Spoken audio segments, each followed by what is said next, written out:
Mu buzima buri wese agira inzozi z'ibyo yifuza kugeraho.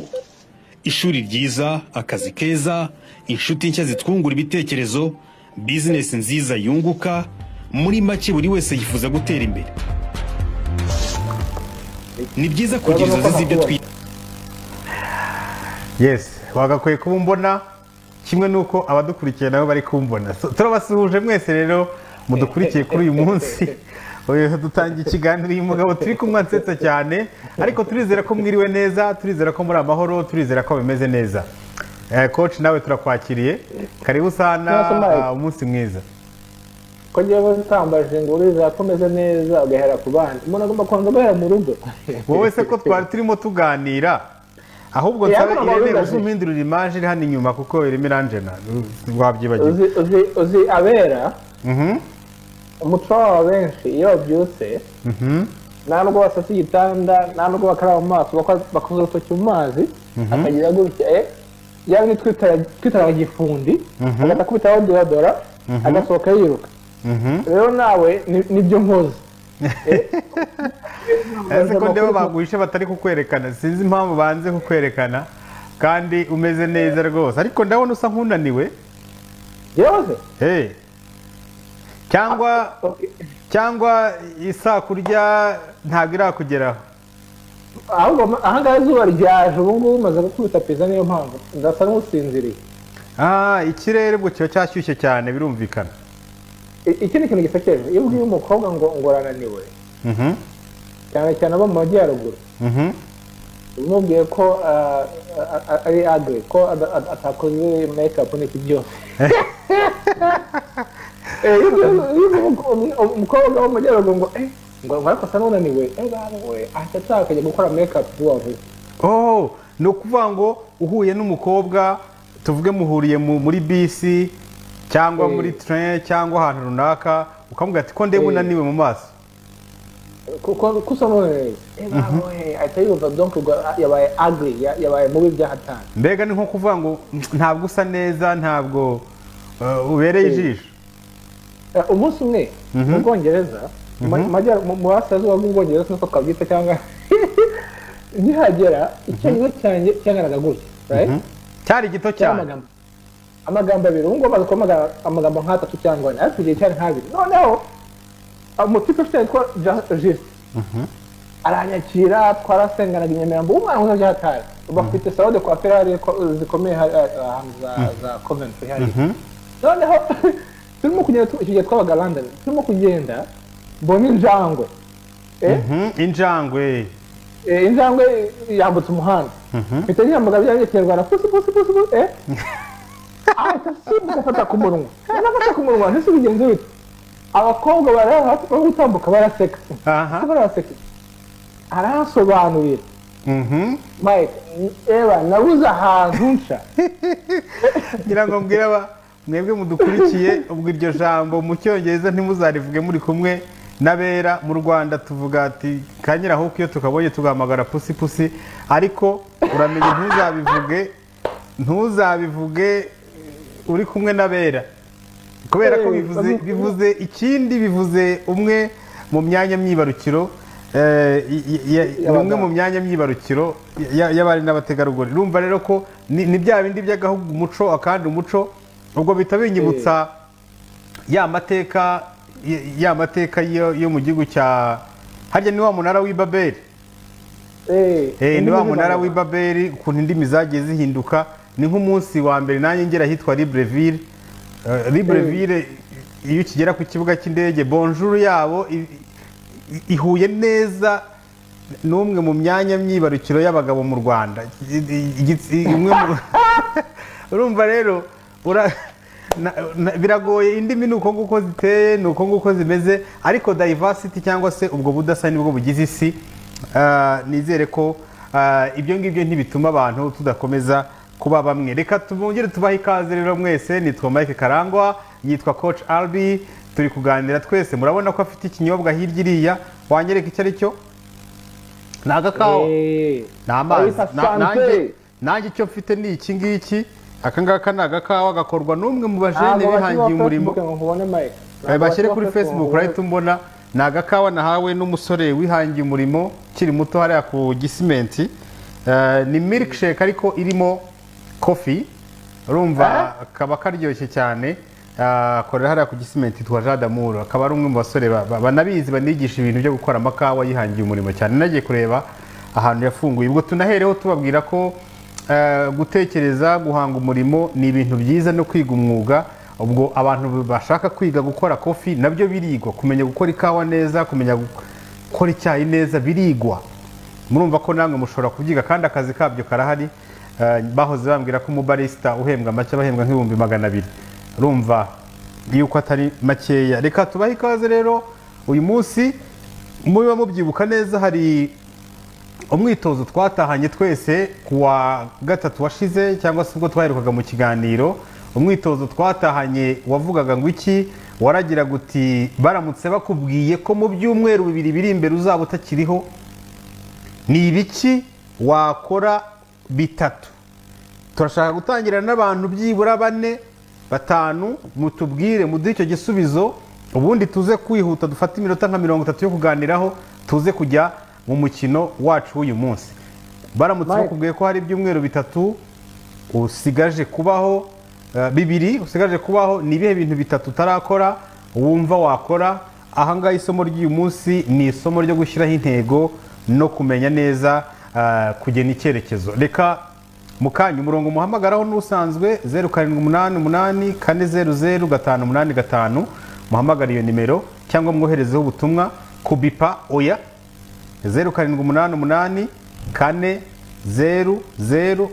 0788400585 kohereza ubutumwa biremewe no guhamagara biremewe ariko kubipa oya ubwo rero icyo kibazo nizere ko mwese mwagisubiza nari ngiye guhera kuri uyu mugabo turi kumwe ngo mubaze nti wowe ni ibiki wakora ariko nawe reka nguhereho Mike uzese ko byagenze urabona ko kuryama wanyuka byuka nka saa 9 za mu gitondo nta mpamvu ukagereza gusinzira bikanga ugakanguka nta mpamvu kabisa ngicara urabona ariko igihe ukangutse ushaka gusinzira ubu uri hagati uri nkaho usinziriye ariko uri n'amaso yego bikunda kumba kenshi ko sinzi gusinzira cyane ntabwo ngira mahirwe noneho rero natangira ariko uba mugani mu ntamaye nk'ibyumweru nakora iki uzi ikintu cya mbere cyanje mu mutwe kuza i Kigali byanze bikunze guhura n'abantu bakora iki kiganiro cyacu ni ibintu bitekereje nabibwiye madamu araseka atese abantu utarabona i Kigali mu Rwanda bije bite ntumbaze mu byose natekereje nicyo kintu cya mbere cyakomye kigaruka ibindi bitatu ni ibyanjye ibindi bibiri ni ibyanjye ku giti cyanjye ariko nahise uvuga nti icyansekeje ni uko muri uwo mwanya ndimo kubitekereza ibindi byinshi nirirwa nkora uyu munsi nta n'ubu byaje kuri liste na liste mpora mbereka ahangaha ntabwo byo kuza mu Rwanda byari biriho niho natangiye gusobanukirwa ko akenshi hari ibintu byinshi twirukankaho umunsi ku wundi mu by'ukuri tudaha priority ariko kubera ko ubuzima butuma duha twirukanka ugasanga turaranga dutakaje umwanya ku bintu bidafite agaciro bidafite akamaro neza kuri twebwe ibifitiye akamaro biratandukanye ibigufitiye akamaro n'ibifitiye akamaro biratandukanye yego ariko kubera kwirukanka mu buzima ntangira kwigana ibyo Mike arimo gukora gatangira kwigana ibyo Karol arimo gukora n'abandi batandukanye aho kugira ngo mvuga ngo ni iki giyewe ni ibintu nifuza kugeraho giyewe kuza mu Rwanda ntabwo ari amafaranga ntabwo na business ariko buri munsi nicaye ntekereza business ariko muri byumweru bibiri business irahita dispare ntabwo nyitayeho nta nubwo yaje muri bitatu nifuza kugeraho na gato ari ibi bisubizo kugira ngo n'uyu munsi tuze gukina nayinkizeho comment kuri Facebook yacu abantu batanga ibitekerezo nibamara gutanga ibitekerezo turagenda tubisoma munakande like mukande sharing turagenda twandika abakoze commentaire kuri live ndabona internet ariko baracyari kugerageza sinzi impamvu internet isa nk'iyacitse ariko Irene arimo arabigerageza mu kanyaragira ubwo niba udukurikiye jya kuri page yacu ya Facebook yitwa AM Show uduhe ibitekerezo abandi muhamagare uramutse umenye ko usigaje ibyumweru bibiri byo kubaho ni ibihe bintu bitatu wakora wowe Mike bite wowe Mike mbere y'ibindi si mbere y'ibindi ibintu bitatu mbere y'ibintu bitatu muti ngomba gupima bigezeho biramutse bishobotse reka dukore wara ni ibihe bintu bitatu wakora ku buryo uvuga ati niyo napfa naba mfuye nyagasani yabahamagaye umugaragu we mu gihe gikwiriye hanyuma reka ibyifuzo byanjye byaba byasubije okay ushatse twereke kuri Facebook tubwire abantu page yacu ya Facebook baza gutanga ibitekerezo nanjye ndaza kugenda bisoma nimurahamagara ya nimero nababwiye 0788400585 niyo muza kugenda nimero page yacu ya Facebook ni iyo ngiyo hanyuma ureba ahantu ukande follow niba utarayikurikira hanyuma urakanda like uratanga comment kuri ku gitekerezo twashyizeho hanyuma ubundi mutubwire tumenye aho bishaka kugana ngira ngo ushatse wa refreshinga gatoya tubereke ibyo bitekerezo bashobora aho bashobora gutanga ibitekerezo byabo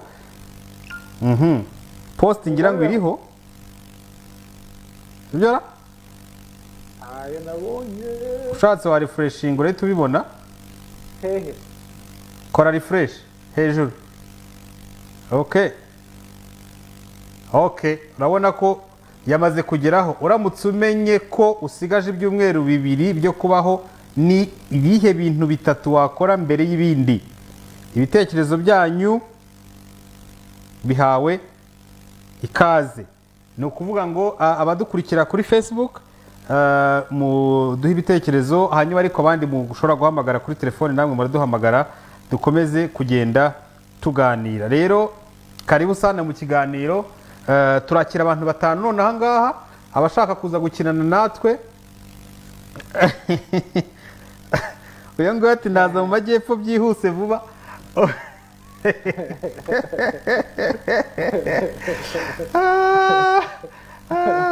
icyo ni icyifuzo wowe bite kurimo gukwepa wikwepa duhe kimwe uwo mukino ntabwo wemewe gukwepa uwo mukino none se okay ubwo ngubwo turaza kugenda tureba ibitekerezo kimwe mu bintu bya mbere rero njye numva nakora kurusha ibindi ariko si ubwo ngubwo birajyana n'iki byaba bizi umuntu afite ubushobozi umuntu umwe kimwe mu byo natekereje hari umuntu nagomba gusaba imbabazi naza ngo uyu nahita musaba imbabazi nkabwira ukuntu yagiye akamaro ni ebara nahise nifatira umwanya shishimura ibaruwa imusaba imbabazi icya mbere rero nakora cya mbere kurusha ibindi ntumbaze iby'ubushobozi ntubimbaze ariko ndakubwira ibyo nakora nakora ivuriro ry'abana icyo ni kimwe oya ariko icyo ni ikintu gitandukanye ibyumweru bibiri icyo ni kimwe ivuriro ry'abana ngo rirangire mu byumweru bibiri ntabwo bishoboka birashoboka none se sinshobora kugura ibikoresho mu cyumweru kimwe ariko mu cyumweru kimwe wagura ibikoresho ukangaza abakozi ukagira n'iki turavuga 2 weeks personal nk'ubu urugero mvuga uravuga ibintu biri personal bishoboka kandi bishoboka icya mbere ni uko nabanza gusura ikirwa cyo mu Bugereki bita Santorini icyo ni cyo cya mbere icya kabiri ikindi ndakikubwira mu kanya icya kabiri jya gusaba umuntu imbabazi ntabwo nari ko uwo muntu byambabaje kumubabaza uwo mwanya ndimo gukora meditasiyo cyangwa kwitekerezaho nibwo navuze uyu muntu kubona mubaje byatari ntarimbizi bana yahise nandika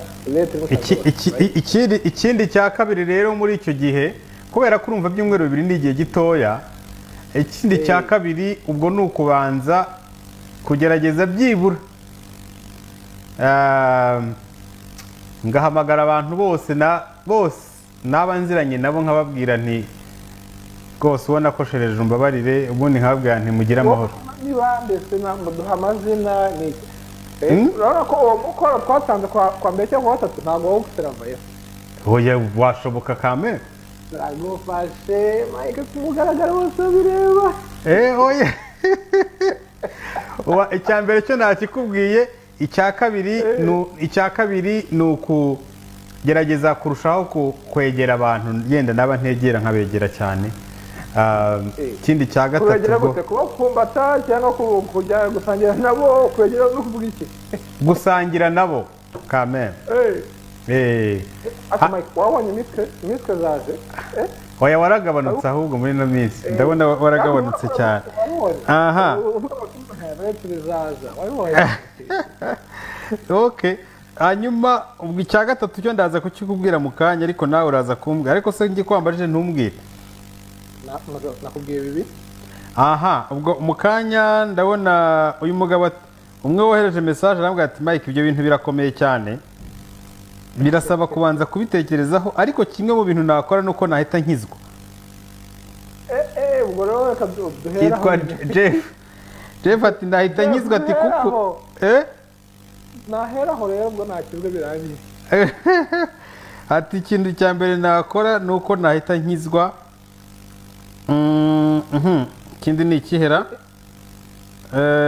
ikindi ni ikihe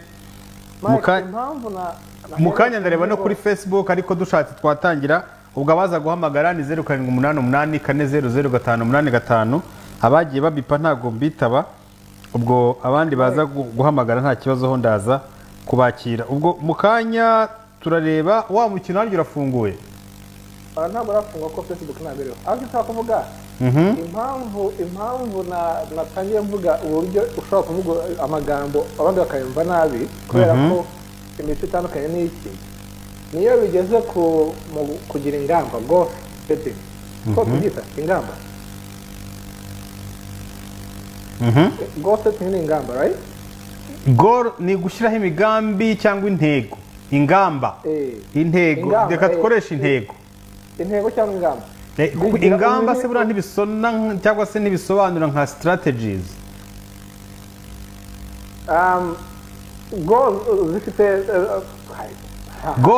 goals ni intego key element za goal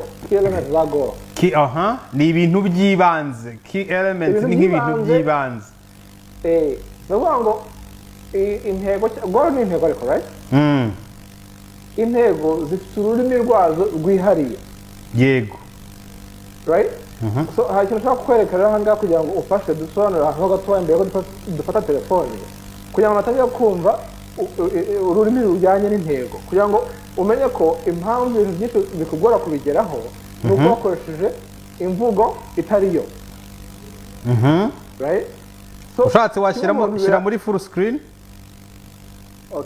muri full screen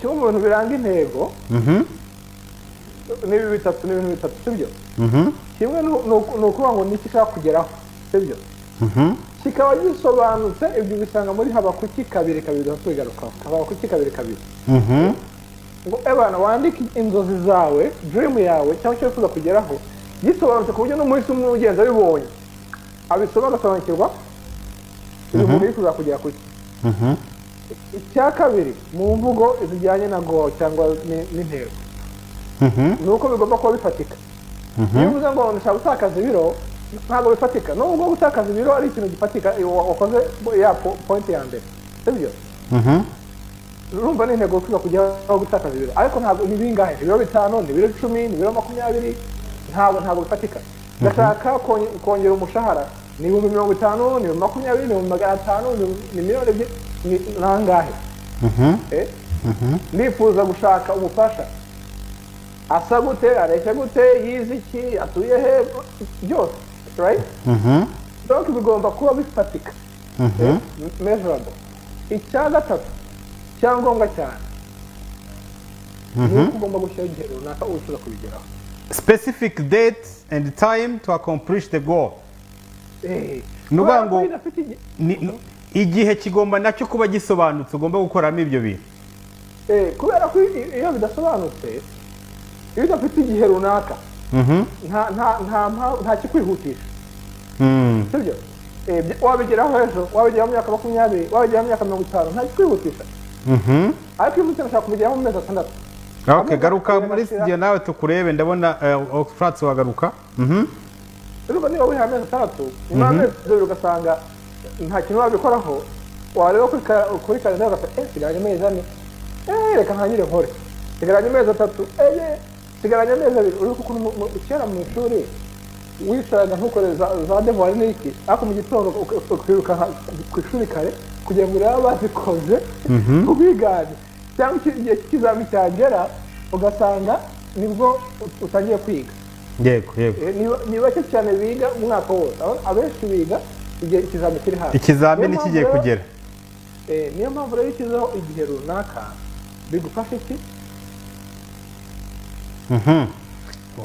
nibyo bigufasha kurushaho gushyiraho imigambi sinzi rero tukaza kuri ya point ya mbere tukaza kuri ya point ya mbere ahangaha iki ngiki ushobora kugeraho niho bya bintu bitatu twavugaga ikintu kigomba kuba gishobora kuba gushyirwa mu bikorwa an accomplishment to be achieved ni ikintu kigomba kuba cyashyirwa mu bikorwa rero ibaze uricara gutyo ukarota ukajya mu nzozi cyangwa kwitira kubaka inzu muri Espagne ukajya mu nzozi ukaba wubatse inzu ahantu runaka akayibona byahatari bagukangura cyangwa umuntu yakujyarana ukumva urarakaye byahatari wagiye ahandi hantu cyangwa ukicara ugahita upanga ka business wagakora uruka byari kwiga mu ishuri umudamu afite amagi ku mutwe yikara amagi agiye ku isoko arimo kugenda apanga uburyo azayagurisha akagura izindi nkoko akagura ihene kabyara inka n'iki cyangwa muri primaire akagenda akagura n'inzu n'iki byose kandi akora kurangara asitara amagi yose arameneka ariko icyo ushaka kugarukaho ni uko imana burya uri kuganiriza my friend iyo kuki uhora utekereza success iyo utekereza wakoze iyo orphelin iyo utekereza wafashe abaturanyi ahantu runaka ibyo bintu byose bigenda bikuzamo bitanzemo bitandukanye n'ibinzamo ni uko hari ibyo arimo gushyiramo urabona ariko rero dore ikibazo gihari Mike cya mbere kigoye tugomba kubanza kwemera ko imvugo tugenderaho ntabwo ari imvugo ijyanye n'intego ni imvugo twatiye ahandi ni imvugo twatijwe n'ababyeyi n'inshuti n'abavandimwe n'abuzukuruza uzi ko hakundi ibintu bivuga ngo nzaho umugisha generasiyo eshanu zigukomokaho cyangwa nzaho umuvugo generasiyo eshanu zigukomokaho ni ukuvuga ngo situwasiyo ndimo situwasiyo irimo iterwa n'uburyo ababyeyi n'ababyeyi babo bagiye bafata decision sibyo none iyo kombinezo yose ikagenda igatuma urahure none hari n'izindi situwasiyo tudashobora gukontorora hari inzara hari intambara hari korona hari n'ibindi byinshi bitandukanye ariko nuko ni iki gihe nakontorora ikindi mu mutugi wa kiza natangira kwandika ku rupapuro rero element kuzandika nicyo kintu cyangombwa kuzandika nicyo kintu cyangombwa mu bibazo wabajije namwe mwamudukurikiye nizere ko muganira natwe mu kanya muri ibitekerezo iyi nimero iri hasi muyihorere mukoreshe 0788 400 585 muri ibitekerezo mwabonye ibintu bitatu zigomba kuba zifatika kandi zishobora gushyirwa mu bikorwa icya kabiri zigomba kuba icya gatatu icya mbere zigomba kuba zizashoboka gushyirwa mu bikorwa atari bya bindi byo kurota wubaka chateau muri Espagne icya kabiri ni ukuba bifatika no bango mesurable icya gatatu ni ukuba bifite igihe kigenwe cyo kuba wabikoreramo niba uvuga ko wifuza kugura imodoka urifuza kuzagura imodoka isite ubuhe bwoko ryari byibura bitarenze ryari urifuza kubaka inzu ahagana he y'ibyumba bingahe urumva wifuza kuzaba wayubatse ryari ibyo ngibyo ni ukugenda wongera ibitekerezo ubishyira hamwe nkurikije ibyo coach yari arimo atubwira hanyuma mu butumwa abantu bagiye bashyiraho coach no wanditse ngo yaza mu majyepfo vuba byihuse biragaragara ko wifuza kuza mu majyepfo hanyuma Didier Panda murabona ubutumwa yanditse yagize ati nahita nkora ubukwe mu cyumweru cya mbere sinapfa ntarongoye nakwiyunga nkanasaba imbabazi abo nababaje bose hanyuma ikindi ati nakora ikintu cyose gishimisha umutima wanjye ariko kitabangamiye rubanda nkapfa ntacyo niyimye Panda wakoze cyane ubwo ibibazo ubundi Francine we yatwandikiye ati mwiriwe ngewe nakwiheba pe sinzi niba hari n'ikintu nabasha gutekereza okay uyu muvandimwe bati icyo kibazo kiragoye kuko ibyumweru bibiri byonyine wahita ugwa muri trauma ku buryo utashobora no kwibaza icyo ukora ariko cya mbere nakora nabanza nkiyunga nabona hemukiye bose ikindi nkishyura amadeni yanjye yose naba ndimo ariko ndumva bisa nkaho ari bimwe reka nyemerera mfate umuntu umwe kuri telefone numva icyo twagira ubuntu utwugira ubuntu Rosine yavuze ati ni ugusenga cyane kuri Facebook. Yes, allo, reka dufate uyu muntu twumve icyo atubwira. Allo? Mwiriwe. Mwiriwe, amakuru ninde tuvugana? Ni Damascene ndi mu majyaruguru. Yes, Damascene mu majyaruguru hehe exactement? Ugabanye volume ya televiziyo yawe, uri mu kahe karere? Mu karere ka Burera mu murenge wa Cyanika. Ndahareba hafi y'umupaka aho ngaho neza. Turaturanye mu majyaruguru. Okay. Igitekerezo cyawe ni iki ku byo twaganiraga kuri uyu munsi? Wowe uragisubizaho iki? Ni ukuvuga ngo umenye ko ndi bupfe mu byumweru bibiri biri imbere. Ikintu cya mbere nakora ni ukubanza niyunga n'inshuti zanjye. Uwo nahemukiye amusaba imbabazi. Icya kabiri ni uko nakwikiranura n'Imana kugira niba ko nabona ijuru nubwo ntabitekereza ko rishoboka. Ubwo nawe wahita ukizwa? Birumvikana. Okay. Icya gatatu ni uko nagerageza kwiyunga n'umuryango nkabasaba ko bazamperekeza mu mahoro. Okay. Ubundi ibindi rukazaca Imana. Murakoze. Ibindi rukazaca Imana. None Damascene. Okay, Damascene uri kutwumva? Yamaze kugenda. Sorry.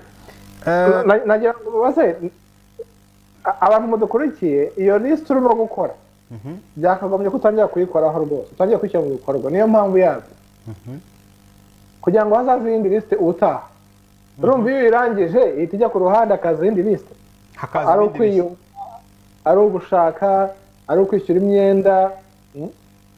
Urumva ko umuntu wese bigiye bitandukanye. Umuvandimwe uvuze ati nta kintu na kimwe nakwiba nakora igishimisha umutima wanjye wose. Ni iki rero gishimisha umutima wawe? Andika n'ibintu bitatu bishimisha umutima wawe ibi ngibi kabisa biramutse bishobokeye. Nabikora bigashimisha umutima wanjye. Hariho naganirije ibyo ngibyo. Nkuko uvuze ngo wahita uza mu majyepfo, ngiye nkavuga ko nasura ikirwa cyitwa Santorini muri mu Bugereki. Uyu nguyu naganirije. Umukubaganye byataye ati jewe naryamana n'abakobwa babiri. Ibyo turi kuganiraho kuri uyu munsi ni kumenya gukora intego neza, kumenya kugena ibintu runaka mu gihe gikwiriye kandi bifatika. Ibyo rero nibyo turi kugenda tuganiraho, ariko ibitekerezo byanyu turacyari kubyakira. Reka nongere ndebe. Didier yavuze umukunzi aramufite, harabura iki ngo ushyiraho iyo mpeta Didier Panda. Didier niba ufite umukunzi tangira utegura ubukwe rero hakiri kare. Hanyuma nzatwerera ikote ryo kwambara Didier. Ndabyemeye, niba ufite ukamurika impeta nzatwerera ikote. Mbivuze bose babireba. Hanyuma gira ubuntu Rosine ati ni ugusenga cyane. Urabyumva?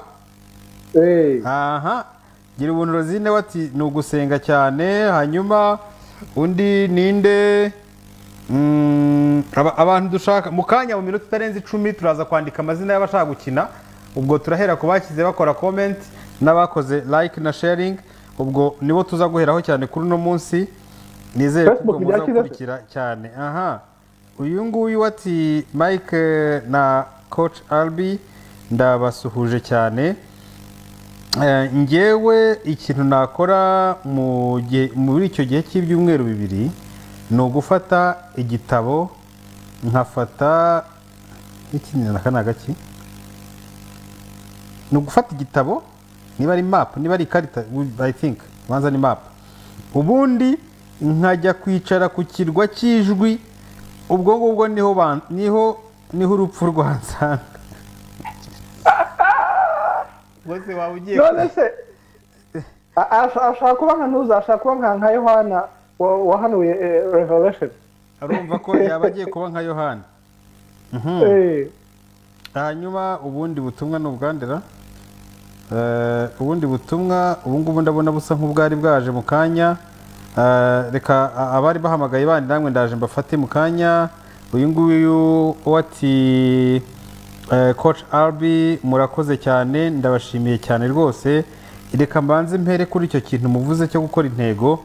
Ngewe najyaga njya mbitekereza ariko akenshi ngacibwa intege no kwibaza ngo nibitaba uko nabiteguye. ariko icyo coach avuze ngiye kukigerageza cyo gutangira kuzandika kugira ngo nanjye koko njye nzisoma buri munsi. Ahandi rero ibyo bijyanye no gusigaza ibyumweru bibiri, ngewe nta kintu nabivugaho kubera ko mu buzima busanzwe ngira ubwoba. Ubwo rero nta kintu nabona, nta kintu naba ntekereza muri icyo gihe. Okay, kwandika byo ni ngombwa. Hari slide mbonye warushyizeho mu kanya, wakongera wenda ukayereka abantu wa murongo muri Habakuki Bibiliya, cyane cyane ugasoma Bibiliya Habakuki 2:2, ngo wandike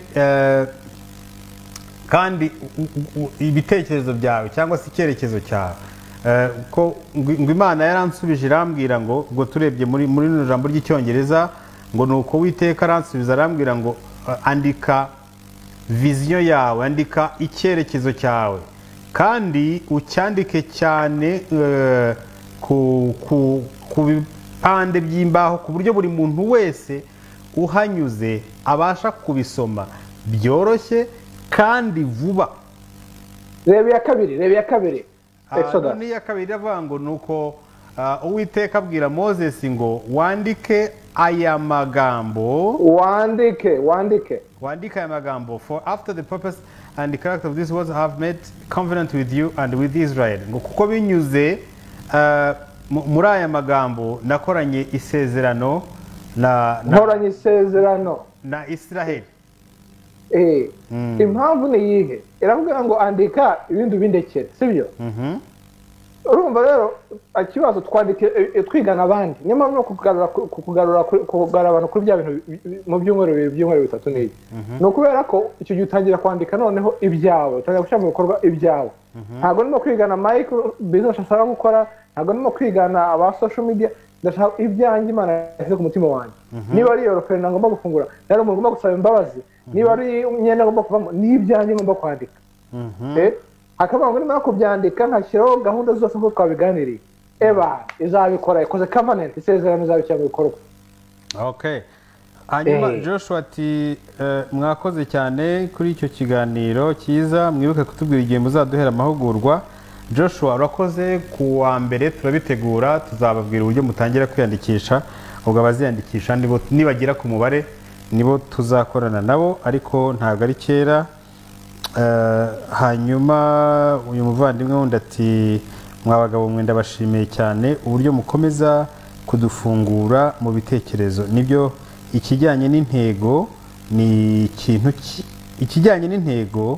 ikintu cyiza kuzishyiraho, ariko nanone dukunze gucika intege. Ntekereza ko aricyo gituma rimwe na rimwe tutagera ku byo twanditse. Yitwa Sam Live. Uwitwa Ferdinand Isaacson Road yanditse ngo icya mbere yakora no gusaba Imana imbabazi z'ibyaha nakoze ikambabarira nkazabona ijuru. Icya kabiri ni ukwibohora n'abo mfitanye nabo ibibazo. Icya gatatu ubutunzi naba mfite naryaho, ubusigaye ngaha abadafite. Ariko utekereza iki kuba abantu bose bagusha kuri parti yo kwiyunga n'abantu,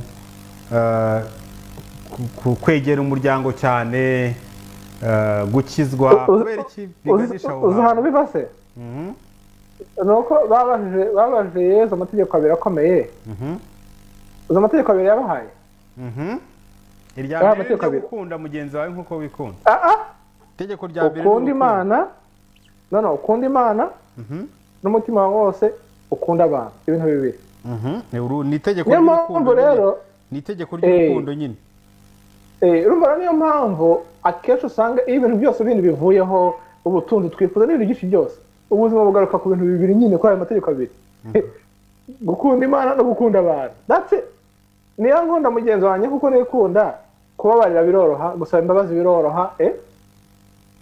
Buri impamvu tuzakora gusaba imbabazi nuko tuba twikunze kurusha. Aransuzugura yewe, urumva ni aransuzugura yewe, arabifata gute? Ndimo ndareba uko resultat ziruvemo kuri jewe, sinimo ko resultat ziruvemo kuri we. ndasaba Imana imbabazi se ntiyanambabarira namaze kurenga umurongo n'ubundi reka nikomereze ibyo nari ndimo duhora dushaka excuse zituma tujya kureba ibyo bintu bibiri urabona rero buri muntu wese agaruka ari jyewe ari wo twese tugaruka kuri ibyo bintu bibiri akenshi iyo ibintu byose bisa nkaho bigiye kurangira nibwo twongera kugaruka kuri ibyo bintu bibiri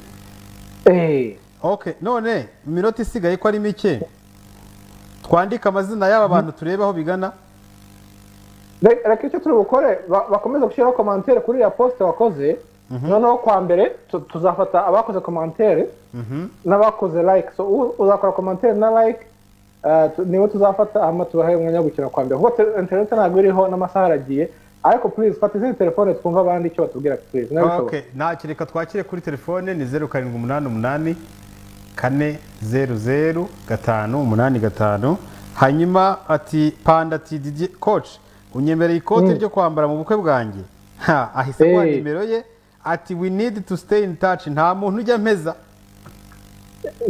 ntabwo ajya mpeza umuntu uzambara ikote rikomeye muri Ian boutique niba hazi azagenda ahitamo ikote iryo ari ryo ryose yifuza ryo kwambara kuri uwo munsi bikomeye bazarimuha rwose nta kibazo ubwo ngubwo ubwo isezerano ni iryo hanyuma reka nongere ndebe nabyemeye bose babireba siko bavuga harya Mike bose babireba bose babireba nabyemeye nawe ntazadukinisha ngo tugire inyota nangize ntadusengerere nawe arabyumva uyu muvandimwe wundi ko ndeba se bisimbutse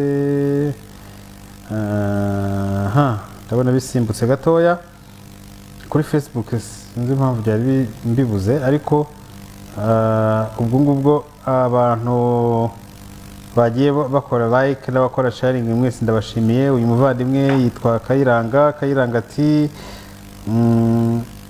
ngewe mfite intego yo kubaka inzu yo kubamo ariko kubera ko ndi umushomeri hari igihe nibaza uko bizagenda nkabibura ariko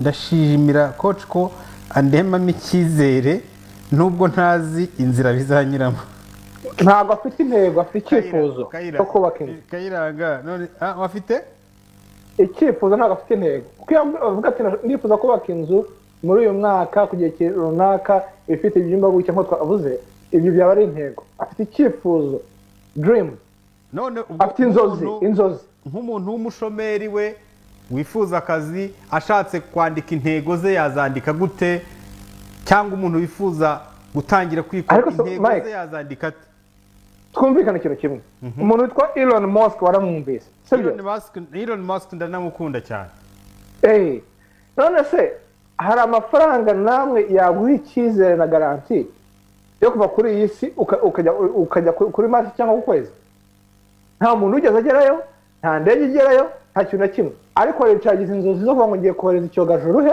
kuri Mars nta muntu n'umwe ku isi urabikora ariko ni inzozi agize aje utajya kwishyira mu bikorwa icyo wohereje kigashwanyagurika ubwo ndabwira mugenzi wacu w'umushomeri urimo gushaka akazi bamubwira oya byose bishwanyagurika icyanyuma amafaranga yarasigaranye muri konti yanyuma mbere yuko aba bankrupt ayashyira mu ntuza yanyu mu cyogajuru cya nyuma n'ikigo nta kundi ni ibyo nyine aba bankrupt cyane kirazamuka birakunda urumva kuko atacitse intege tugaruka ku itara amatara azampura uwakoze itara byamunaniye inshuro 10,000 mbere yuko itara ryaka 10,000 agerageza inshuro 10,000 inshuro 10,000 oya reka tushyire ku mugaragaro urebe right wakoze aya mampure twatsa mu yabanje kugerageza inshuro 10,000 invention 10,000 times history reba Edison failed 10,000 ayibona hano warihimbye yitwa Edison yabashije kunanirwa inshuro zigera ku 10,000 mbere yuko abasha gukora itara rya ampure tureba ubu ngubu iyo bivuze ngo ni umushomeri ntukagire ubwoba nutsindwa rimwe iyo bivuze ngo ni umushomeri bamaze kwimakaza inshuro zingahe iyo bivuze ngo ni seribateri bamaze kuwutera utudobo tungahe bivuze ngo imyenda yanone kuvamo umaze kugeza kwishyura ingahe bivuze ngo ibyo wibaza byose umenye ngo nta nubwo uragerageza ntabwo urakubita ikaro cyari sawa niba ugihumeka ufite umwuka bazima wicika intege okay ndumva ari nibyo hanyuma mu kanya ubwo abantu bose bari hano ubwo kuwa mbere tuzakinana wa mukino wacu murawibuka coach ashatse yatwereka uko ubumeze tukababwiraho muri makeya kuwa mbere tuzakinana namwe ko uyu munsi ndabona ubanza internet yagoye abantu cyane ko kuri Facebook twagiyeho dutinze rero uyu mukino dore n'amafaranga yari yamaze kugeramo ari menshi rwose murayabona ko agiye arimo yari yamaze kugeramo ariko uyu munsi turayatahanye umunsi amakashi yacu turayasubiranye niba ushaka gutsindira amakashi yacu ubwo kuwa mbere uzabe uri tayari icya mbere uranyura kuri page yacu ya Facebook ukore like wikore follow ubundi utange commentaire no gusharinga turahita dufata izina ryawe turishyire muri system n'aba bandi bamaze gukorana natwe hakiri kare ubwo ngubwo tuzahita dushyiraho amazina yanyu urabona ari amakashi ntituzayatahane kuwa mbere hari abantu batsindiyemo hano hafi 100,000 hari abatsindiyemo 50 n'abandi hanyuma kuwa mbere ubwo tubafitiye n'agakuru keza kandi uretse uyu mukino ubwo tuzatangira no kubabwira uburyo mutangira kwiyandikisha abashaka kuzajya mu mahugurwa yacu cyane cyane amahugurwa y'uburyo mushobora kubyaza umurimo internet hari abajene benshi bifuza gufungura za YouTube channel hari abajene benshi bashaka gukorera amafaranga kuri Fiverr n'ibindi abo bose ubwo tuzababwira mutangire kwiyandikisha tuzatanga ukwezi kumwe ko kwiyandikisha ubwo nyuma yaho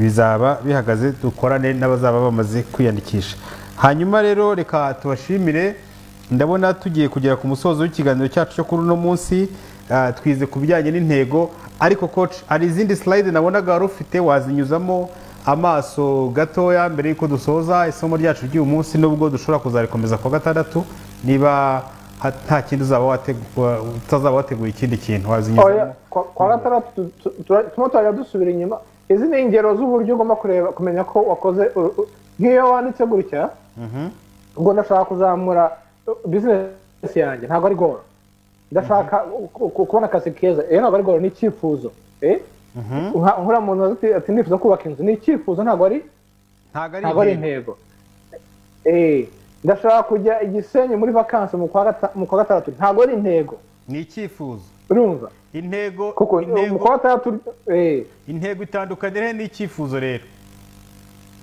kandi tuhagaruke vuba vuba ndashaka kongerwa umushahara ndashaka gutakaza ibiro niba utangira kuvuga ati bimeze bite niba ugomba kureba ati ifite ibintu bitatu ni ukuvuga ngo iri clear irasobanutse iri measurable sinzi twabyita mu kinyarwanda hanyuma ifite igihe runaka igomba kuberaho ni ukuvuga ngo iyo turebye nk'iyi ngiyi gutakaza ibiro 18 kuri anniversary yanjye sawa aho birafatika sibyo kubera ko urashaka gutakaza ibiro umubare w'ibiro wawe uvuze n'intego no gutakaza ibiro n'igihe uzajya anniversary urakizi reba iya 9 ngo ndashaka gusavinga amafaranga menshi kwa gatandatu amenshi nangahe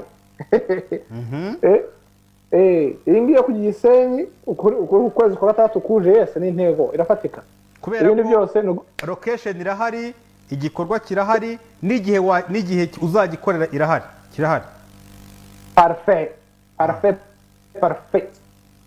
okay nibyo rero isomo ry'uyu munsi mwaryumvise mute twakira umuntu umwe mu kanya babipagane nanze kubafata ariko none reka nongere mfate umuntu umwe wumva dusangiza ibitekerezo ku isomo ry'uyu munsi ku bijyanye n'intego ubyumvise ute karibu rero uyu munsi 0788400585 hagize uhamagara leta mufata byihuse aduhe igitekerezo wabyumvise gute uyu munsi wumvise bisobanutse wumvise wabishobora niba hari ushaka guhamagara byihuta turetse tuvugana hanyuma pandati iki kiganiro kizagarukamo ryari sangahe n'ubwa mbere nari nkirebye ariko I'm now interested Didier iki kiganiro kiba buri wa mbere buri wa gatatu na buri wa gatandatu ku wa mbere ni saa moya kugera saa 2 ku wa gatatu ni saa moya kugera saa 2 no ku wa gatandatu ni saa moya kugera saa 2 ubwo rero kwa mbere no kwa gatatu tuganira ku biki, kwa gatandatu tuganira ku biki, ni ibintu bitandukanye. yego kuwa mbere no kuwa gatatu tuganira cyane cyane ku buryo bwo